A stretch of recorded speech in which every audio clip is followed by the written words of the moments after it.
saya Adi Utarini, dan di blok 6 ini saya akan menyampaikan mengenai sebuah desain penelitian yang disebut dengan penelitian kualitatif. Ya.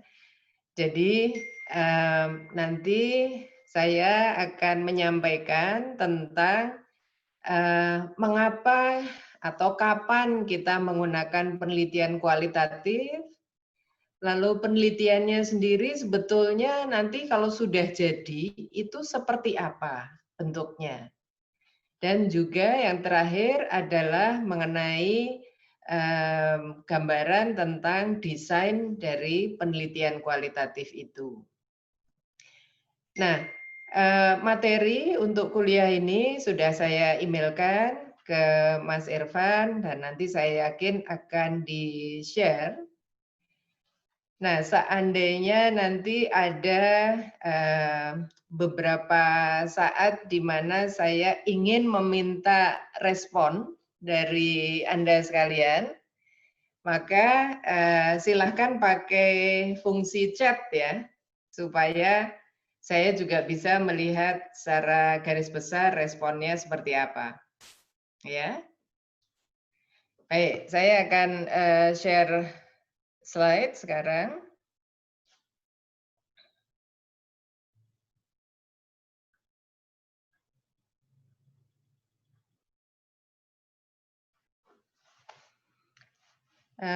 Apakah sudah bisa dilihat slide-nya? Terlihat, Prof. Baik, jadi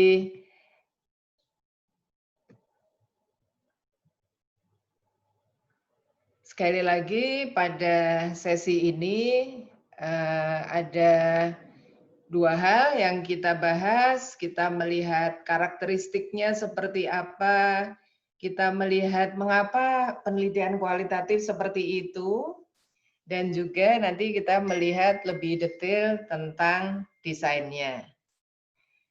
Nah, ini untuk referensinya.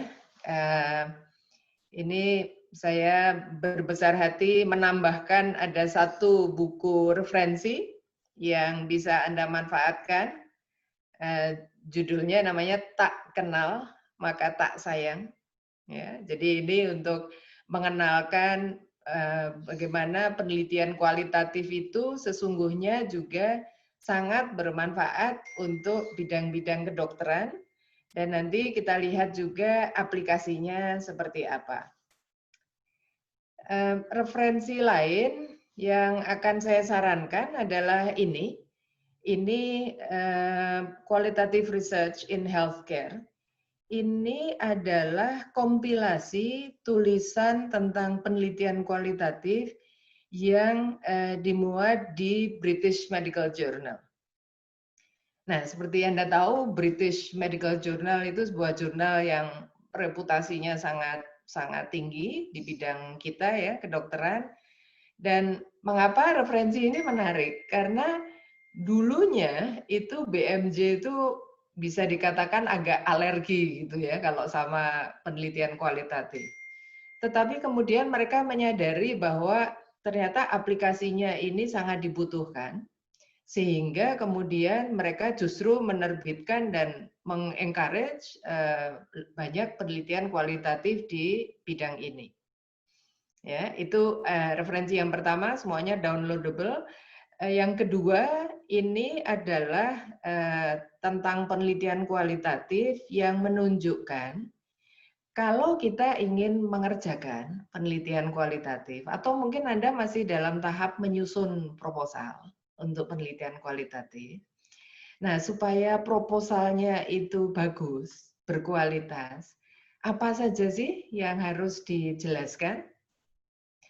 Nah, itu dimuat dalam 32 kriteria yang nanti juga akan kita lihat secara garis besar pengelompokan kriterianya apa saja. Ya, jadi referensi yang kedua berguna bahkan ketika Anda menyusun proposal untuk penelitian kualitatif.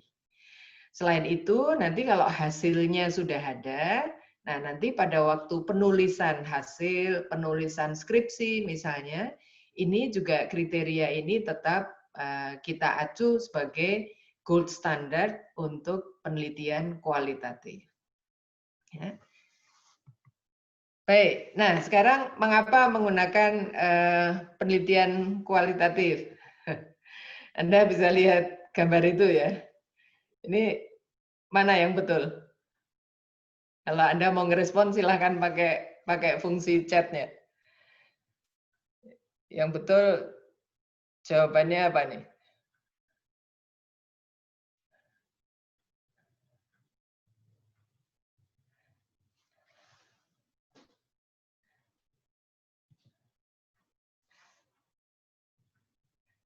Anda sudah mulai menulis di chat apa belum? Sudah ya? Oh sudah ya, bentar.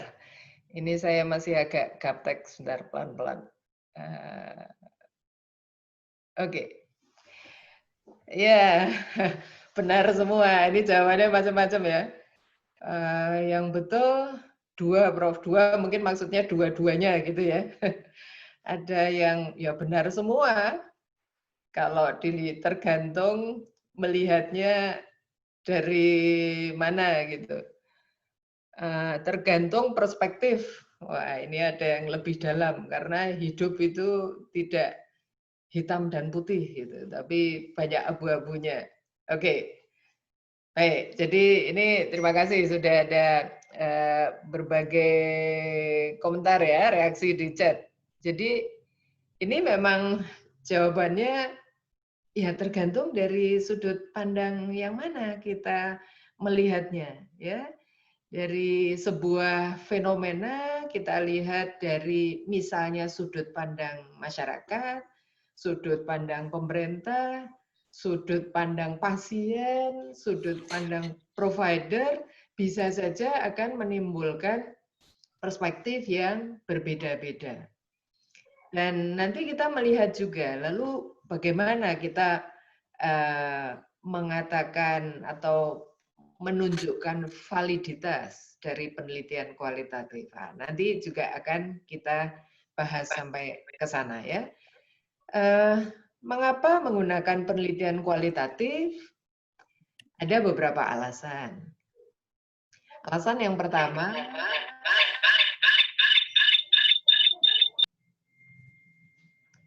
suara saya agak tidak jelas ya. Sudah jelas, Oke. jelas, Prof.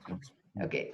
Alasan yang pertama adalah bahwa memang worldwide itu terdapat peningkatan tren untuk penelitian kualitatif. Dan tren ini dilihat juga spesifik untuk bidang kita ya, bidang kedokteran. Jadi ini ilustrasi saja, ini memang saya pakai paper ini karena belum ada yang lebih baru.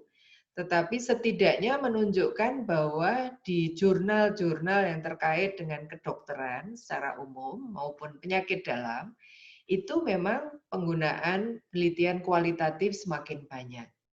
Ya. Jadi ini alasan yang pertama. Alasan yang kedua, kita juga akan melihat bahwa sekarang ini kalau Anda misalnya membaca di jurnal, ya, itu ada kecenderungan orang menggunakan dua jenis penelitian. Yang saya maksud jenis di sini adalah ada penelitian kuantitatif maupun penelitian kualitatif. Dan ini yang sekarang itu banyak disebut dengan nama penelitian mixed method. Ya.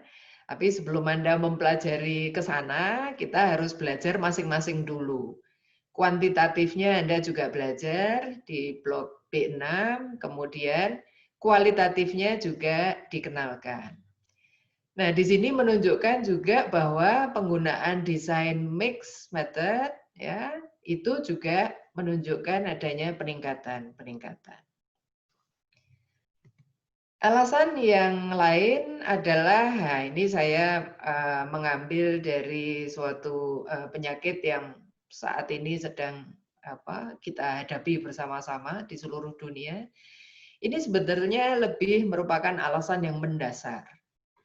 Karena tidak semua pertanyaan riset itu bisa dijawab dengan penelitian-penelitian kuantitatif. Ya, kuantitatif yang saya maksud di sini bisa apakah itu cross sectional survey, case control, cohort, kemudian berbagai jenis kuasi eksperimental dan penelitian eksperimental, itu semuanya saya sebut penelitian kuantitatif. Nah, jadi tidak semua penelitian, tidak semua pertanyaan penelitian itu bisa dijawab dengan penelitian kuantitatif. Ya, di slide ini saya menunjukkan ini Global Research Roadmap-nya WHO 2020, yang memang kalau dilihat di sini, sebentar.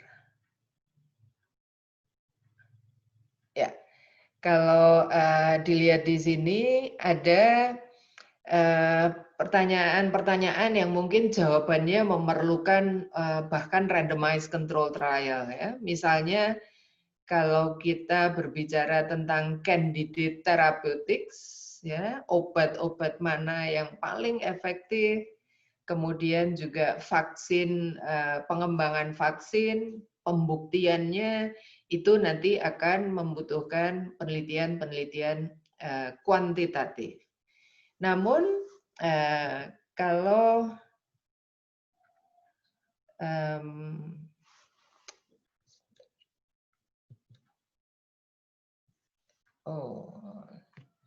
ya, kalau kita melihat misalnya pertanyaan penelitiannya itu lebih terkait dengan ini yang kita alami sekarang ya, misalnya bagaimana pengalaman petugas kesehatan, bisa dokter, perawat, bidan dan sebagainya dalam coping dengan pasien COVID saat ini. Bagaimana persepsi atau kepercayaan masyarakat, gitu ya. Nah, pertanyaan-pertanyaan seperti ini tidak bisa dijawab dengan penelitian kuantitatif, tetapi memerlukan penelitian kualitatif yang akan menghasilkan, di sini saya tulis rich data, data yang kaya, yang ini akan menggambarkan mengenai persepsi, kepercayaan, pengalaman, perilaku, yang dari ini semua kita akan lebih memahami bagaimana permasalahan yang kita teliti. Nanti kita lihat contoh-contohnya dari beberapa paper ya. Baik, jadi itu hal yang mungkin sedikit memotivasi kenapa sih mahasiswa kedokteran juga perlu mengenal penelitian kualitatif. Nah, mari kita lihat seperti apa bentuknya. Ya, jadi kita kenal dulu bentuknya seperti apa, baru kemudian kita mempelajari desainnya.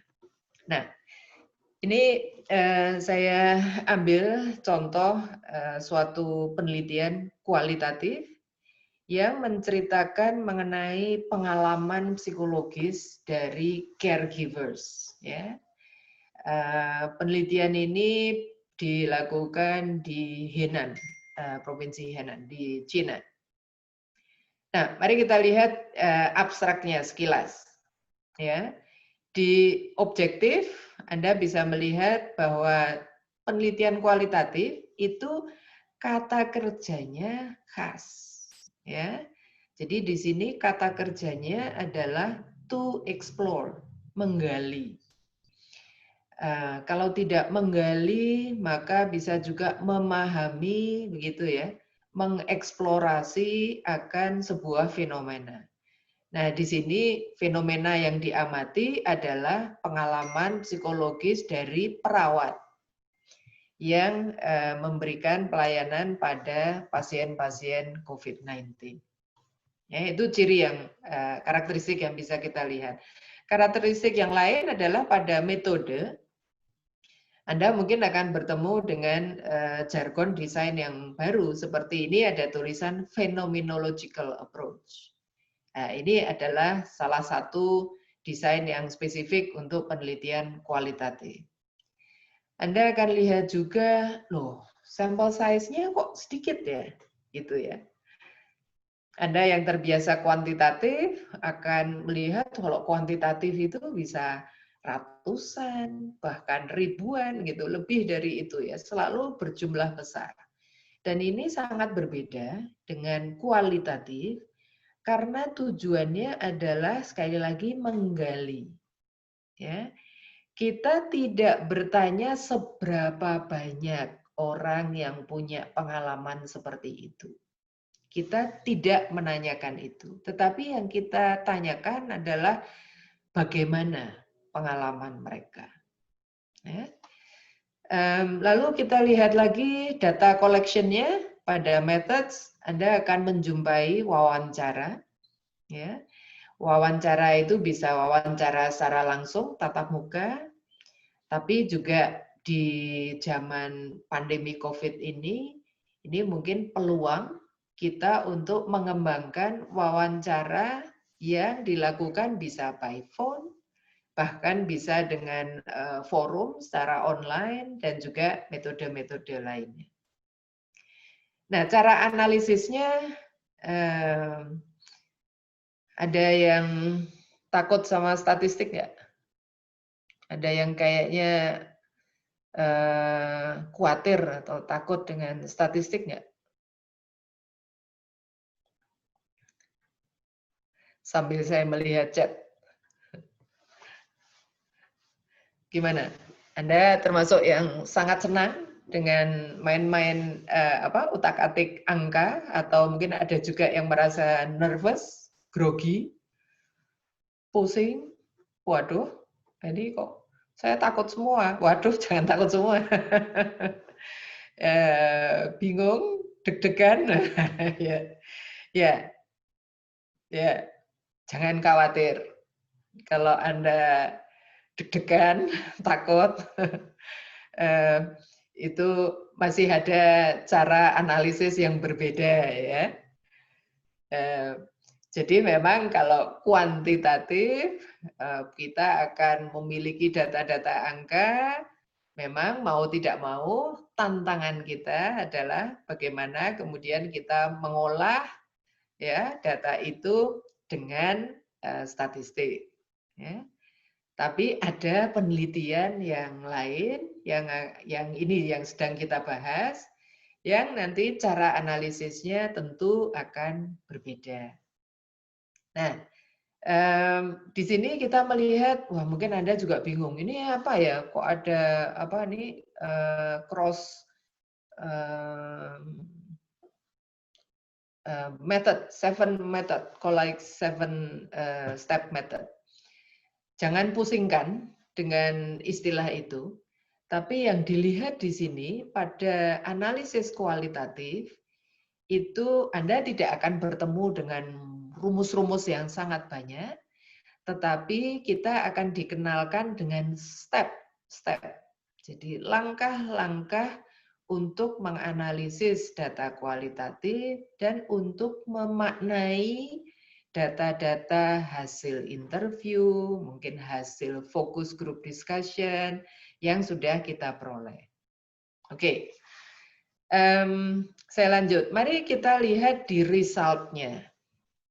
Ya, apakah Anda melihat ada angka-angka di sini di bagian result? Apakah Anda melihat ada uji statistik di bagian result?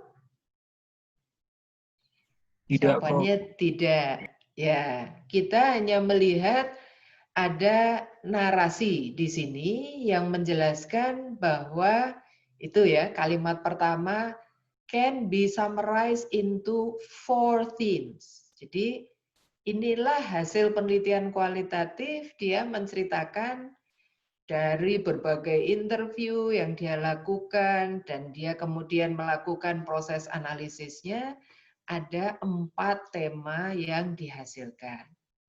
Nah, Anda bisa membaca temanya apa. Dia bilang ada negative emotions, ada sebentar.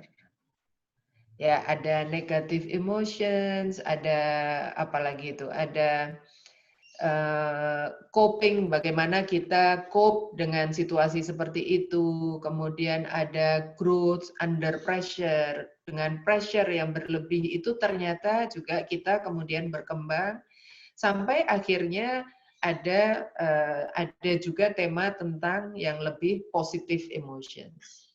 Nah, jadi hasil penelitian kualitatif seperti ini, dan kemudian pada conclusion-nya, kalau Anda lihat, di sini conclusion lebih merupakan summary.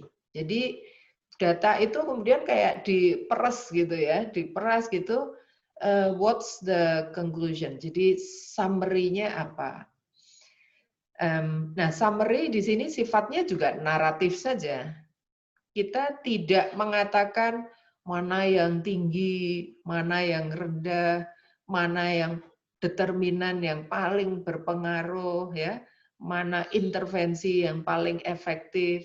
Kita tidak mengatakan itu semua, tetapi kita merangkum secara concise, secara padat, apa kesimpulan yang ditarik dari sebuah penelitian kualitatif.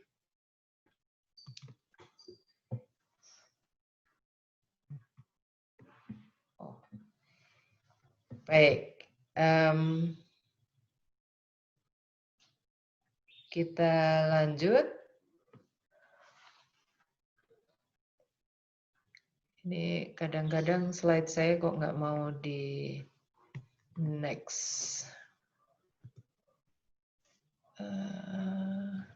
Sebentar ya.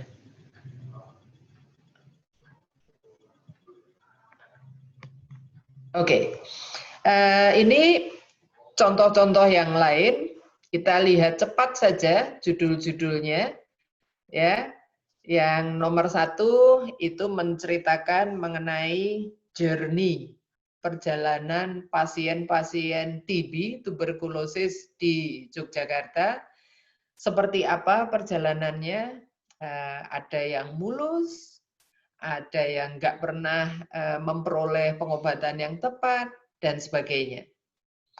Contoh yang kedua ini menarik, I don't eat a hamburger and large chips every day.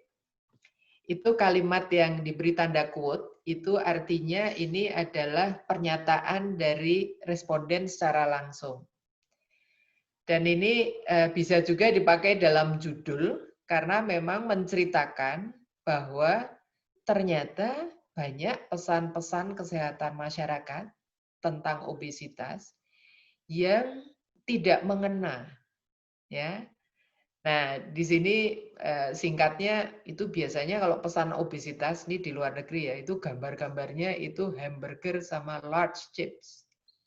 Seolah-olah menuduh bahwa mereka yang gemuk itu karena sering makan hamburger dan large chips.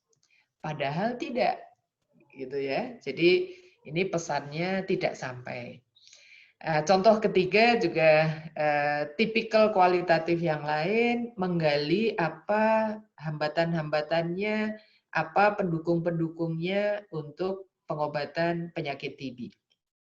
Ya, jadi ini ilustrasi saja supaya Anda mulai mengenal dan sedikit mulai familiar dengan penelitian kualitatif.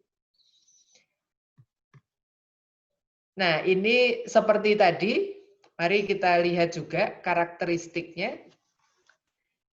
Di abstraknya, ini yang cerita tentang bagaimana hambatan dan pendukung-pendukung dalam manajemen penyakit TB.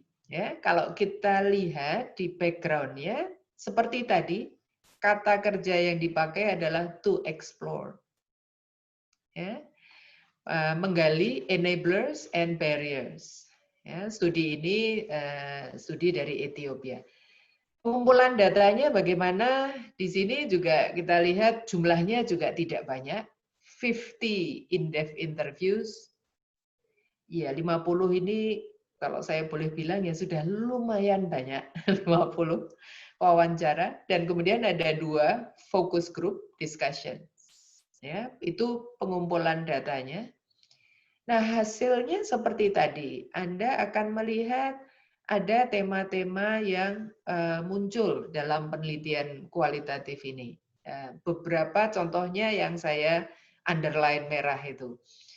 Ternyata pengobatan TB itu bukan soal pasiennya nggak patuh ya. Jadi pasien nggak patuh itu jangan kita pikir karena mereka bodoh. Enggak ya, sama sekali tidak. Ada banyak social issues di balik itu yang membuat pasien itu tidak patuh. Nah, di sini diceritakan, misalnya di Ethiopia itu orang kalau sakit TB, pasiennya harus tiap hari dia pergi ke pelayanan kesehatan. Nah, sehingga isu besarnya, ini mirip dengan COVID, isu besarnya adalah loss of employment. Kalau saya bekerja sebagai buruh, dan saya harus pergi tiap hari meninggalkan pekerjaan, ya nanti saya bisa membuat keluarga saya menderita karena nggak bisa makan. Time consuming, ya. Kemudian juga kalau tempat pelayanan kesehatannya jauh, akses to financial, practical help, tidak ada yang mengantar, tidak punya uang untuk transport misalnya, ya. Kemudian lack of income, ya tadi karena tidak bekerja, tidak punya pendapatan, penghasilan, sehingga akibatnya pasien itu kemudian tidak mematuhi pengobatan TB. Nah, bagaimana kita menyimpulkan cerita ini? Kesimpulannya sederhana. Dia mengatakan bahwa ternyata penanganan TB itu merupakan suatu proses yang dinamis. Ya. Ada banyak isu social economic cost dan juga beban pada pasien yang ini semuanya menjadi satu, dan ini yang membuat proses penanganan untuk pasien TB menjadi dinamis. Jadi kesimpulannya seperti ini. Baik. Nah, data-datanya seperti apa? Kita nggak punya angka nih, kita nggak bermain-main dengan angka. Terus kita punyanya apa? Kita punyanya adalah narasi, kata, kalimat-kalimat dalam interview. Nah, coba sambil kita lihat ini pelan-pelan ya, kita melihat ini, saya ingin menunjukkan bahwa penelitian kualitatif yang baik itu menghasilkan meanings, makna yang mendalam. Kita lihat percakapan ini pasien dengan interviewnya. Pasiennya bilang, saya tidak bisa pergi setiap hari karena di rumah hanya saya yang bekerja. Ya, kalau saya nggak kerja, saya akan kehilangan pekerjaan, istri saya bisa kelaparan. Ya, saya juga nggak diizinkan untuk tiap hari pergi. Kemudian ditanya, kamu naik apa setiap hari? Dia bilang, I walk, I don't have any money for transport. Nah, terus digali lagi. Ini bagusnya penelitian kualitatif, kita bisa menggali lagi. Oh, kamu jalan. Is it hard? Apa susah? Terus pasiennya menjawab, ya agak jauh sih. Hampir 2 jam. Ini masih ada terusannya itu. Dan saya muntah on the way. Jadi berjalan 2 jam dengan perasaan mual muntah di tengah jalan itu, kalau saya ya betapa menderitanya. Dan ini bukan jalan aspal lurus gitu ya, jangan dibayangkan seperti itu. Nah, dari sini kemudian kita seperti mendapat pengayaan gitu, insight bahwa ternyata seperti itu ya. Ini bukan soal mereka nggak paham, bukan soal mereka bodoh, bukan. Ya, tapi ada banyak hal yang mereka hadapi yang mungkin kita sebagai dokter, sebagai tenaga kesehatan, kita tidak berpikir sampai sejauh itu. Oke, sampai di sini mudah-mudahan Anda sudah dapat gambaran tadi ya. Yang pertama, mengapa kita membutuhkan penelitian kualitatif. Yang kedua, melihat contoh-contoh ilustrasi supaya Anda sedikit familiar, mulai familiar, dan mungkin ada sebagian dari Anda yang sudah muncul rasa ketertarikan untuk melakukan penelitian kualitatif. Nah, sekarang kita masuk bagian yang ketiga, yaitu mendalami mengenai bagaimana desain dari penelitian kualitatif itu. Oke, mungkin ini sudah ada yang menyampaikan dosen di blog B6, tetapi saya ingin mengingatkan kita semua bahwa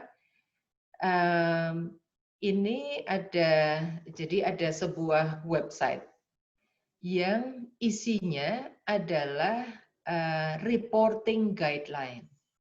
Jadi ini akan menuntun kita kalau kita melakukan sebuah penelitian dengan berbagai desain yang ada di sini. Ini ada macam-macam, ada RCT, ada observational studies, kualitatif dan sebagainya.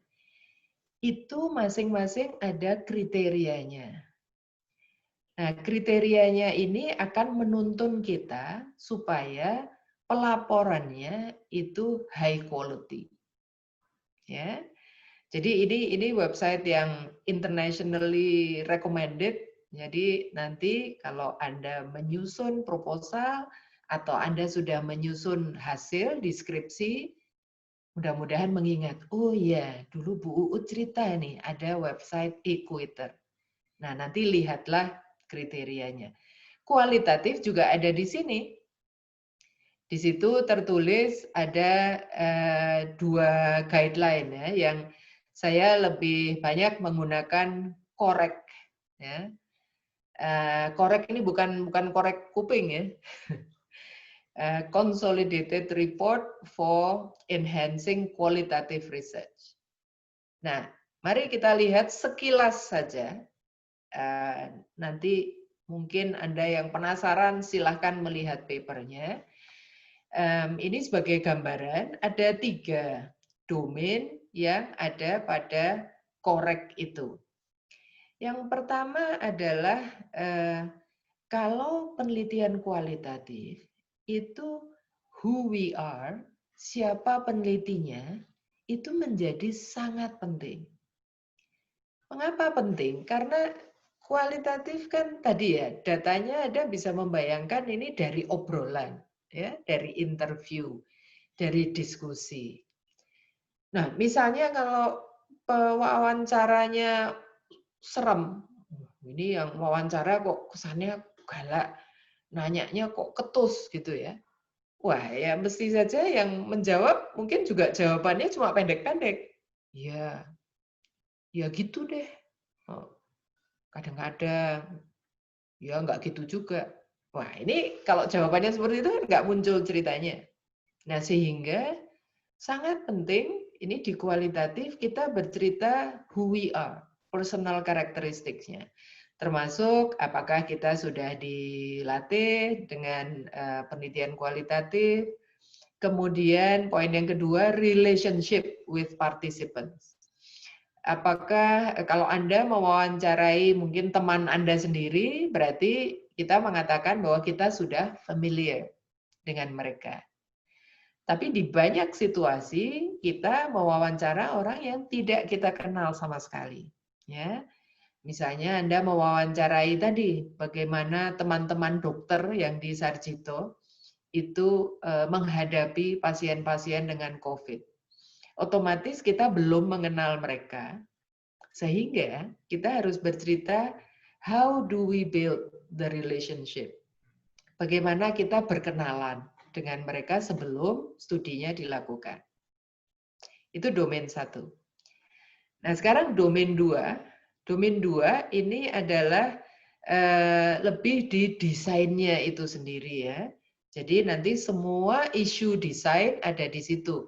Berapa orang, sampelnya siapa, cara pengumpulan datanya bagaimana, cara analisisnya bagaimana, itu semuanya masuk dalam domain 2, study design.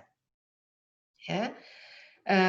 Terakhir domain 3. Domain 3 ini adalah ketika Anda sudah mengumpulkan datanya, kita menganalisis dan kemudian kita menceritakan hasilnya. Ya. Jadi Anda sudah mengenal korek secara garis besar, ada 32 kriteria terbagi dalam 3 domain. Nah, sekarang ketika Anda sudah mengenal bahwa penelitian kualitatif itu seperti itu ya, bentuknya cerita, hasilnya dalam bentuk tema, kesimpulannya juga seperti itu, berbentuk naratif. Maka mungkin pertanyaan yang muncul adalah mengapa seperti itu? Ya, mengapa bentuknya seperti itu? Nah, mari kita melihat paradigma. Paradigma itu seperti kacamata ya. Paradigma yang kita gunakan. Dan di sini penelitian kualitatif paradigmanya adalah naturalistik. Natural ya. Natural itu cara pengumpulan data kan juga natural. Interview, ngobrol, kita juga bisa mengamati, berdiskusi, itu adalah cara-cara yang natural. Nah, paradigmanya ini ciri-cirinya bisa Anda lihat. Yang pertama, tadi saya sudah tanya tuh yang benar 3 atau 4 gitu kan. Terus Anda menjawab semuanya benar. Nah, exactly ini adalah ciri-ciri paradigma yang pertama. It's multiple truth. Bahwa kebenaran itu bukan hanya satu. Ya. Ini paradigma ini memang terbalik. Kebalikannya paradigma dalam kuantitatif.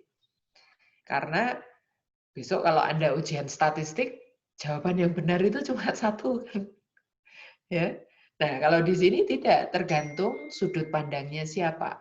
Yang itu bisa berbeda-beda. Oke, jadi multiple truth prinsipnya.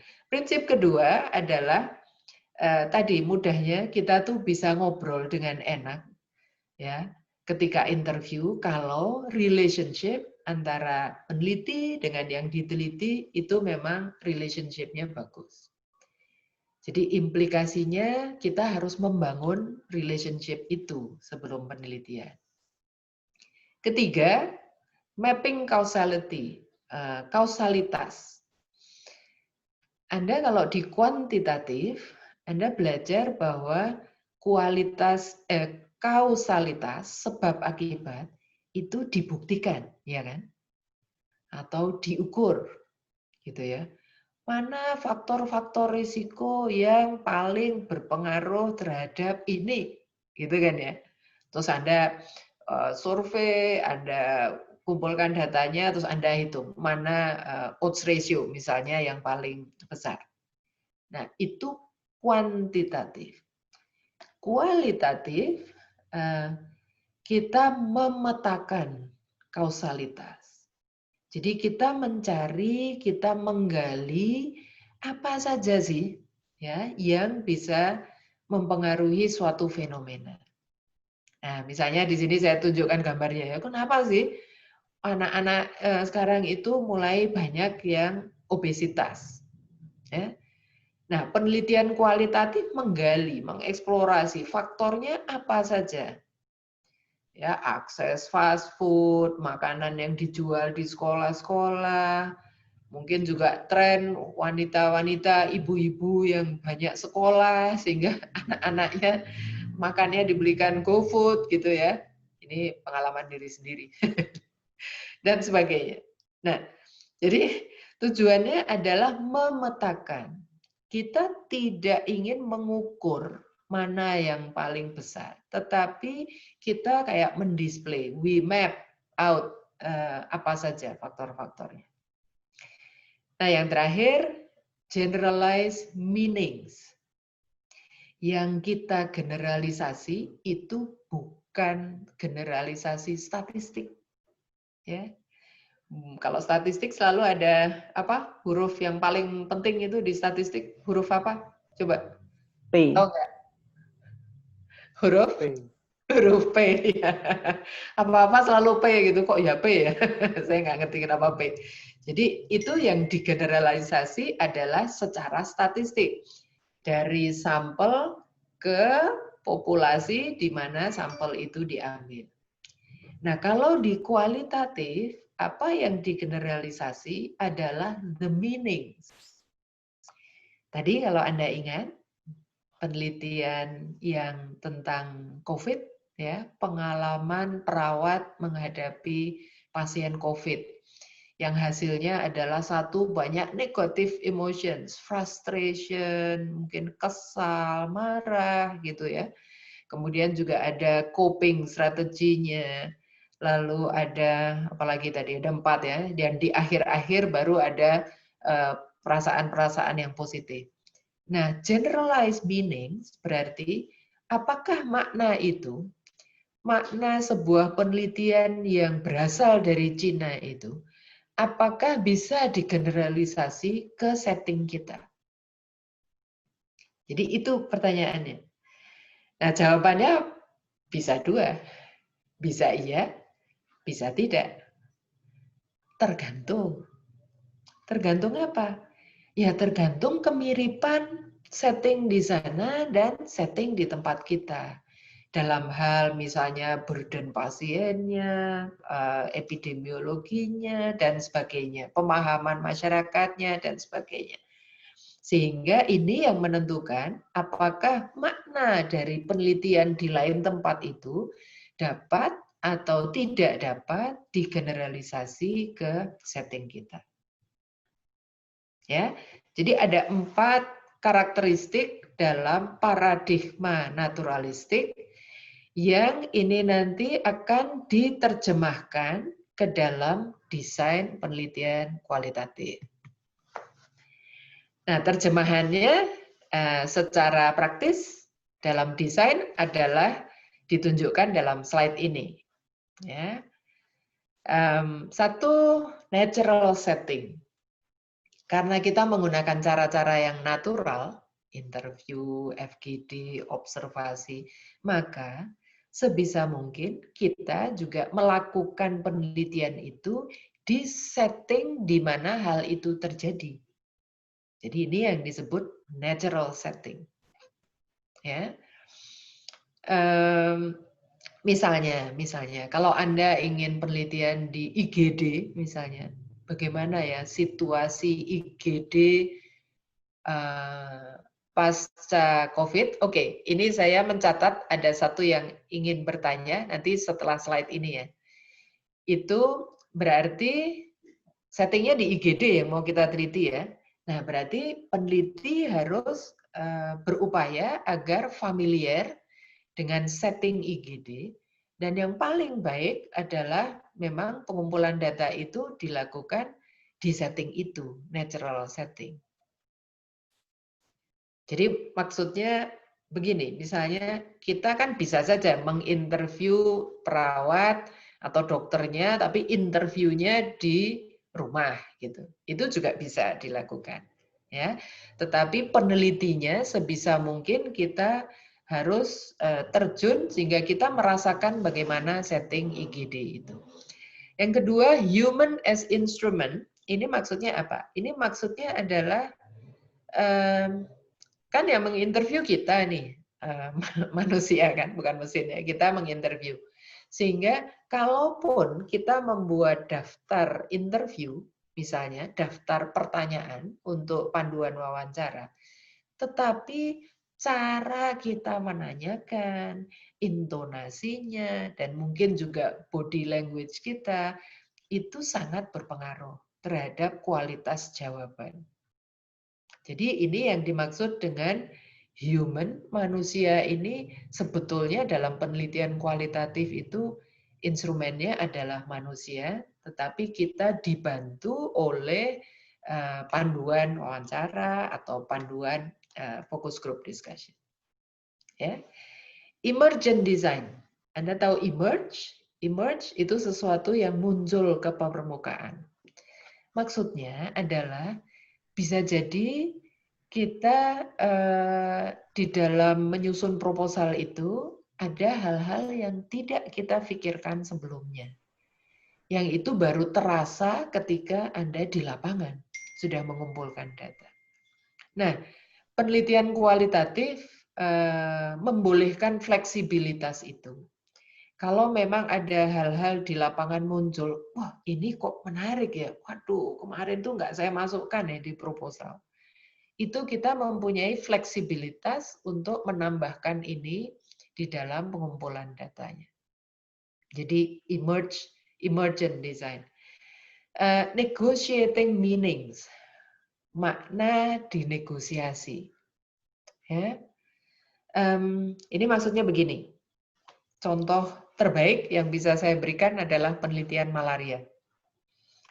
Kalau Anda berpikir tentang penelitian malaria, pasti Anda berpikir nyamuk, pasti Anda berpikir itu bed net atau kelambu. Nah, misalnya Anda masuk ke sebuah rumah ya masyarakat, kemudian karena ini rumah Jawa itu nggak ada sekat-sekatnya, sehingga Anda begitu masuk itu, oh lihat itu kok ada bed net, ada kelambu. Nah, melihat kelambu, mungkin dalam hati Anda sudah GR. Wah, ini mungkin yang punya rumah udah ngerti ini. Malaria itu dibawakan oleh nyamuknya dan itu untuk mencegah gigitan. Anda pikir seperti itu. Tetapi ketika kita tanyakan pada ibunya, lalu dia bercerita, saya punya anak 2, yang satu tidur di bawah kelambu, yang satunya enggak. Anda mulai curiga nih, kok gitu? Terus Anda tanya, ya kenapa anak yang besar di kelambu, tidurnya pakai kelambu? Terus ibunya cerita, karena waktu di sekolah saya ditegur, saya dipanggil sama gurunya. Bu, anaknya ibu itu kalau di sekolah tidur. Ayo, siapa yang kalau kuliah sering tidur? Anaknya ibu tuh kalau di sekolah sering tidur. Kenapa? Saya tanya, karena di rumah dia nggak bisa tidur. Nah, sehingga ibunya, oke lah saya pasang kelambu biar anak itu bisa tidur. Dan di sekolah bisa aktif. Nah, lalu kesimpulan Anda, apakah tetap ini si ibu paham terhadap penularan malaria? Terus Anda masih penasaran, lah yang kecil Bu, kenapa nggak dipakein kelambu? Ibunya bilang, yang kecil biarin aja deh, dia belum sekolah kok. Mau tidur ya tidur aja. Kesimpulan Anda berubah kan? Ya, ini adalah negotiated meanings. We negotiate ketika interview itu untuk mengkonfirmasi pemahaman kita. Oke, 7 menit. Validity, reliability, dan report writing. Poin ini adalah bahwa setiap jenis penelitian itu ada cara untuk menunjukkan validitas dan reliabilitas. Cuma caranya berbeda dengan penelitian kuantitatif. Begitu pula report writing. Nanti 2 ini kita bahas di sesi depan ya, yang tentang analisis data. Oke, saya ingin kembali ke tadi ada pertanyaan, silahkan yang ingin bertanya tadi.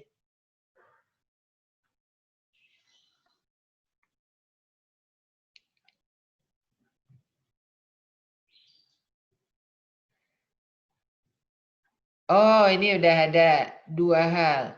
Apakah dalam penelitian kualitatif juga ada hipotesis? Kemudian bagaimana mengenai isu sampel? Oke.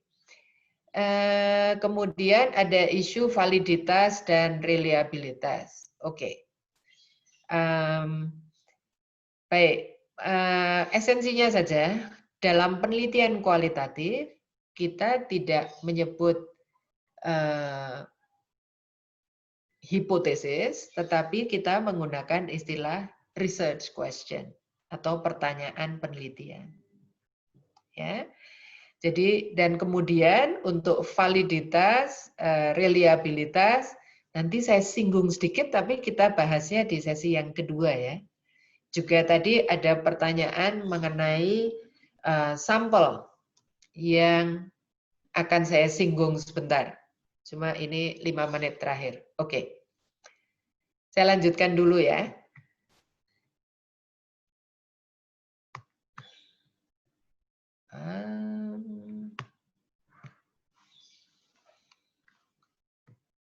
Kadang-kadang kok tidak mau di... Ya. Nah, oke. Karakteristik penelitian kualitatif tadi kita sudah lihat karakteristiknya adalah naratif, ya, hasil-hasilnya naratif, relatively small sample size. Nah, ini terkait dengan pertanyaan tadi. Bagaimana kita menentukan sampel size-nya? Intinya adalah bahwa kembali ke tujuan.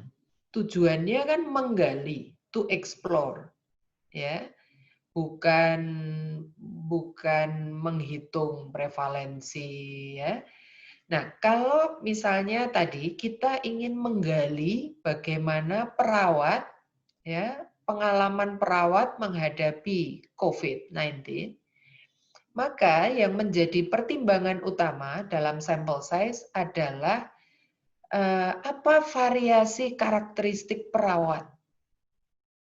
Misalnya, perawat itu ada perawat yang sudah lama bekerja di situ, atau sudah cukup senior pengalaman kerjanya.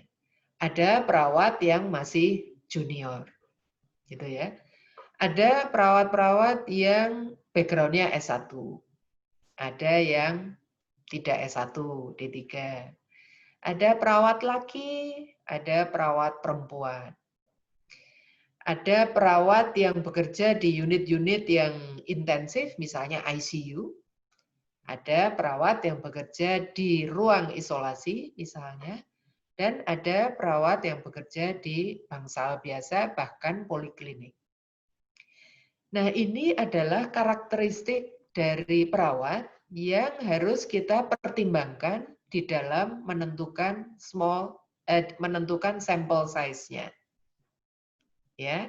Jadi kita memikirkan keragaman perawatnya sehingga nanti itu kita pertimbangkan dalam menetapkan jumlah sampelnya.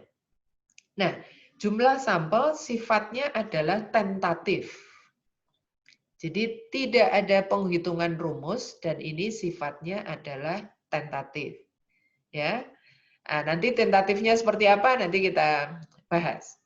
Kemudian yang lain tadi sudah saya singgung analisisnya kita tidak ketemu statistik. Mungkin ada yang lega karena kita menggunakan cara yang berbeda. Oke. When to use qualitative research? Ya, saya melihat waktu, saya akan berhenti di sini. Cuma nanti saya akan berkomunikasi dengan sekretariat ya, karena ini belum selesai. Jadi yang paling penting adalah kapan kita menggunakan desain penelitian kualitatif. Tadi kita melihat banyak contoh-contoh menggunakannya adalah untuk menggali sesuatu. Health problems atau fenomena. Bisa juga kita ingin menilai sesuatu, need assessment. Apa yang digali bisa feelings, perceptions, beliefs, perilaku bisa digali. Juga bisa misalnya untuk menemukan, jadi identify interventions. Bukan membuktikan ya, bukan membuktikan mana yang paling efektif, bukan. Kalau itu harus dengan kuantitatif. Ini baru mengidentifikasi peluang-peluang untuk intervensi. Develop patient education media, ya, baik itu pakai sosmed, pakai poster, pakai video, itu pengembangannya bisa dengan penelitian kualitatif. Dan juga ini yang paling penting nih, kalau kita melihat ada sebuah fenomena kegagalan. Misalnya ya, saya melihat yang COVID ini kok ada di suatu tempat sampai jenazah pasien yang sudah dikuburkan itu diminta digali lagi terus dipindah gitu ya. Wah, ini kan sebuah tanda petik kegagalan. Nah, ini kemudian kita menjelaskan mengapa sampai seperti itu terjadi. Ini adalah dengan penelitian kualitatif. Oke. Oke, ini saya lewati dulu, saya pakai ilustrasi untuk lain kali saja. Terakhir untuk sekarang adalah nanti akan ada berbagai desain penelitian kualitatif yang mungkin Anda jumpai. Akan tetapi, saya ingin menyampaikan bahwa untuk di bidang applied, kita ini kan applied untuk kualitatif ya, kita bukan antropolog, kita bukan sosiolog, ya, kita peneliti di bidang kesehatan. Kita tidak harus merujuk ke desain yang spesifik seperti ini. Anda akan melihat bahwa banyak jurnal dia akan mengatakan secara umum saja bahwa this is qualitative research, tanpa menyebutkan spesifik desain-desain yang digunakan. Ya. Jadi ini untuk pengenalan, ada beberapa research tradition seperti ini, kemudian juga ya tadi saya ceritakan bahwa sekarang juga ada berkembang mixed method research. Baik, ini terus terang ini pengalaman pertama saya kuliah online, dan ternyata memang waktunya mungkin sedikit perlu lebih banyak, tapi nanti saya akan berdiskusi dengan sekretariat PBL, mungkin sesi yang kedua mungkin bisa ditambah setengah jam supaya nanti bisa mengcover ada beberapa hal yang belum sempat kita bahas sekarang. Kemudian untuk tadi ada pertanyaan-pertanyaan yang diajukan. Ini mungkin saya ingin bertanyanya ke Mas Ervan. Kalau setelah sesi Zoom ini, apakah masih bisa saya jawab di chatnya ya? Kalau selama mahasiswa masih bergabung dan Zoom-nya masih, bisa, Prof. Tapi kalau Oh, sudah ditutup, nggak bisa. Oke, nggak bisa. Kalau begitu, ini bisa terrekord kan ya, Mas? Pertanyaannya ini? Iya, Prof. Nanti Nanti akan saya jawab, saya bisa jawab lewat email atau saya jawab pada sesi kedua untuk lebih jelasnya ya. Baik, jadi untuk kesempatan ini, saya kira ini yang bisa saya sampaikan. Nah, kalau Anda masih ada waktu 1 menit saja, saya akan sangat berterima kasih kalau Anda memberikan masukan untuk memperbaiki masukan pada saya untuk nanti saya perbaiki ketika akan kuliah online lagi. Jadi mohon ada saran gimana rasanya ketika saya memberikan sesi ini, hal-hal apa yang harus saya perbaiki, saya akan senang sekali untuk membacanya. Terima kasih sekali lagi. Kita akhiri dulu sesi mengenai penelitian kualitatif. Sampai ketemu di sesi berikutnya. Wassalamualaikum warahmatullahi wabarakatuh.